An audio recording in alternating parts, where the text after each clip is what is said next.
இப்ப இந்த இடத்துல ஏன் இந்த ஆள் வழுக்கி விழுந்தது?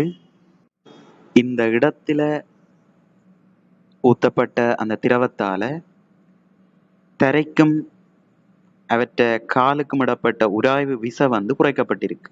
இதால வழுக்கல் ஏற்பட்டு அந்த ஆள் விழுந்திருக்கு. உராய்வு விசையா? அப்படியாண்டா என்ன?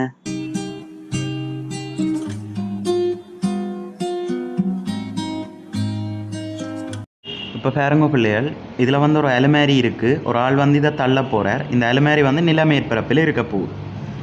இந்த நிலத்தின் மேற்பரப்போட இந்த அலுமாரியின் கீழ்ப்புற மேற்பரப்பு தொட்டு கொண்டிருக்கு. இப்போ இந்த அலுமாரியை இதில் நிற்கிற ஆள் ஒரு விசையை கொடுத்து தள்ள போகிறார். சரியா? குறிப்பிட்ட ஒரு விசையை கொடுத்து தள்ள போகிறாருன்னு வைப்பான். அப்போ இந்த அலுமாரி இயங்க போகுதுன்னு. அப்போ ஒன்றோடு தொடுகையில் இருக்கக்கூடிய ரெண்டு மேற்பரப்புகளில் ஒன்று இயங்க ஆரம்பிக்க அந்த இயக்கத்தை எதிர்க்கிற முகமாக மற்ற மேற்பரப்பு ஒரு தட விசையை கொடுக்கும். சரியா? இப்போ அந்த இயக்கத்தை எதிர்க்கும் முகமாக ஒரு விசை மற்ற மேற்பரப்பால் வழங்கப்படுது. அதைத்தான் சொல்லுவோம் உராய் விசைன்னு சொல்லுவோம். சரி, அந்த உராய் விசை தொலைப்படுகின்ற சந்தர்ப்பங்கள் இல்லாட்டி தொலைப்படுகின்ற விதங்கள் என்ற அடிப்படையில் 3 விதமான உராய் விசைகள் இருக்குது பிள்ளைகள். ஒன்று நிலையியல் உராய் விசைன்னு சொல்லுவோம், அடுத்த எல்லை உராய் விசைன்னு சொல்லுவோம், அடுத்தது இயக்கவியல் உராய் விசைன்னு சொல்லுவோம். இப்போ என்ன நடக்குதுன்னு சொன்னால், ஆரம்பத்திலேயே இந்த பொருள் இயங்க வலிக்கிட்டுறாது. இப்போ நான் உதாரணமாக ஒரு 10 நியூட்டன் விசையை கொடுக்குறேன். சரியா? அப்போ இந்த பொருள் இயங்கையில் இறகுப்படையில் அப்புறம் நான் கொடுக்குற விசையை படிப்படியாக கூட்டி கொண்டு வரேன். இப்போ 20 நியூட்டன் அந்த சந்தர்ப்பத்திலையும் இயங்கையில். சரி, அப்போ விசையை நான் கூட்டி கொண்டு போய்க்கு உராய் விசையம் என்ன செய்யுது? அதிகரித்து கொண்டு வருது. இப்போ இந்த சந்தர்ப்பத்தில் இருக்கக்கூடிய உராய் விசையை சொல்லுவோம் நிலையியல் உராய் விசையாண்டு சொல்கிறது. சரியா? ஒரு கட்டத்தில் நான் இப்போ உதாரணமாக ஒரு 30 நியூட்டன் விசையை கொடுக்குறேன்னு வைப்போம். 30 நியூட்டன் விசையை நான் பிரயோகிக்கிறேன். இந்த சந்தர்ப்பத்தில் இந்த பொருள் மட்டு மட்டாக இயங்க ஆரம்பிக்குது.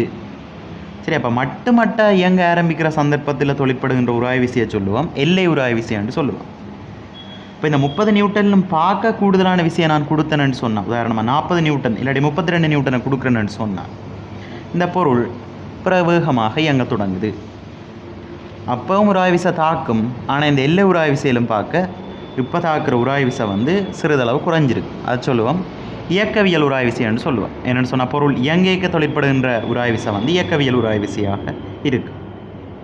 சரி, அப்படி 3 விசைகள் தொழிற்படக்கூடிய மாதிரி இருக்கும். உராய் விசைன்றது எப்பவும் பொருள் இயங்க எத்தனிக்கின்ற திசைக்கு எதிரான திசையில் தான் தொழிற்படும். உராய் விசை 2 விஷயத்தில் தங்கி இருக்கும். ஒன்று தொடுகுகின்ற மேற்பரப்புகளின் தன்மை மற்ற செவ்வன் மறுதாக்கம் அதுகளில் தங்கியிருக்கும். சரியா? தொடுகிற மேற்பரப்புகளின் தன்மைன்னு சொல்லிக்க இதையே நான் ஒரு ஒப்பமான மேற்பரப்பில் வச்சு நல்ல ஒரு ஒப்பமான தரையொன்றில் வச்சு இறக்கினேன்னு சொன்னால் விரைவாக இறக்கக்கூடியதாக இருக்கும். இதுவே நான் ஒரு கரடு முரடான தரையில் வச்சு இறக்கினேன்னு சொன்னால் கொஞ்சம் இறக்குறதுக்கு கஷ்டப்படுவோம். அப்போ கரடு முரடான தரைன்னு சொல்லிக்க அங்கே உராய் விசை கூடவாக இருக்கும். அதான் காரணமாக இருக்கும். மற்ற செவ்வன் மறுதாக்கம் புவியீர்ப்பின் காரணமாக அந்த பொருளில் தொழிற்படுகின்ற விசையை சொல்லுவோம் நிறைன்னு சொல்லுவோம். அந்த நிற கீழ் நோக்கி தாக்கும்.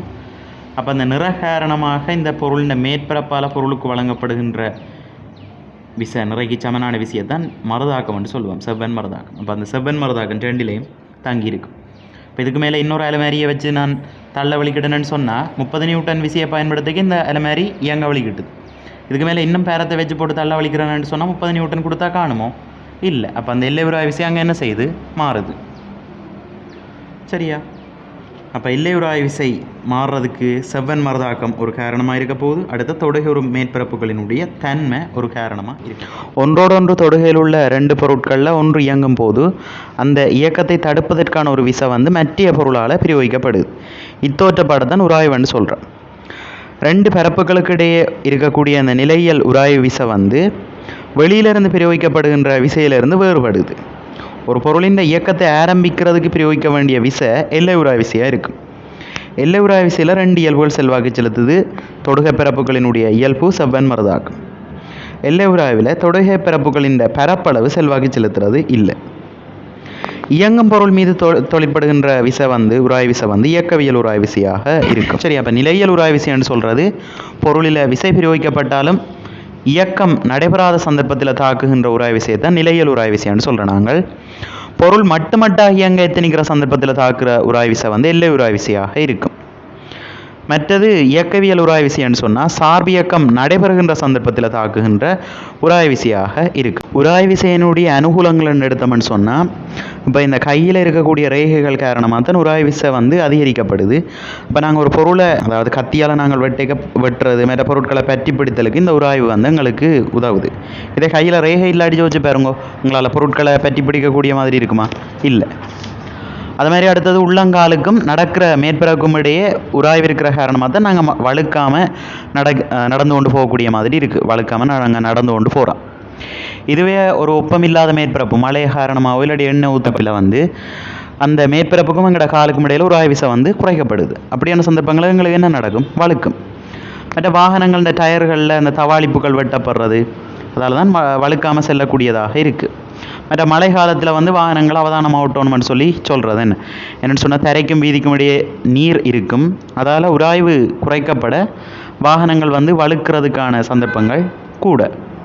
மற்ற தும்பு கயிற்றில் வந்து தும்பு நேர்களுக்கு இடையில் உராய்வு விசை வந்து கூட. அதால் அந்த தும்பு நேர் கயிறு முடிச்சுக்களை வந்து அவிழ்க்கிறது கடினமாக இருக்கும். ஆனால் நைலோன் நூல் எடுத்தீங்கன்னு சொன்னால் அதில் தொழிற்படுகின்ற உராய்வு வந்து குறைவுன்றதால நைலோன் முடிச்சுக்களை வந்து இலகுவாக நாங்கள் தளர்த்தக்கூடியதாக இருக்கும். மற்ற சைக்கிள் சில்லில் இருக்கக்கூடிய அந்த உலோக வளையங்கள், அதாவது அந்த ரிம்முக்கும் தடுப்புகளுக்கும் பிரேக்குக்கும் இடையில் காணப்படுகின்ற ரப்பர் துண்டு வந்து ஒன்றோடொன்று இறுகிறதால தான் ஒரு உராய்வு ஒன்று உருவாகுது. அதால் பிரேக் வந்து தொழிற்படக்கூடிய மாதிரி இருக்கும், அதாவது தடுப்பு பிரயோகிக்கப்படக்கூடிய மாதிரி இருக்கும்.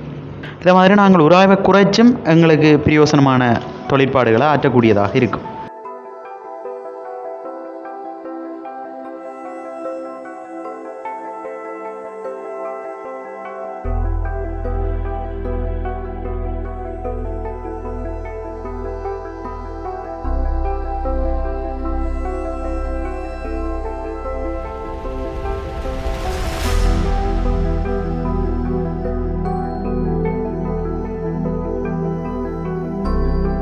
உதாரணமாக இயங்குகிற பகுதிகள் இந்த மேற்பரப்புகளை ஒப்பமாக்குறதுக்கு இயங்கும் மேற்பரப்புகளுக்கு இடையில் எண்ணெய், கிரீஸ், கேரியம் போன்ற உராய்வு நீக்களை சேர்த்தல், மற்ற குறைந்த உராய்வு கொண்ட பிளாத்திக்காலான பாகங்களை பயன்படுத்துறது, இயக்கம் நடைபெறுகின்ற மேற்பரப்புகளுக்கு இடையில் குண்டு போதிக, உருளைப்போதிக என்பவற்றை பயன்படுத்துறது, இதெல்லாம் உராய்வை குறைக்கிற சந்தர்ப்பங்களாக இருக்கும்.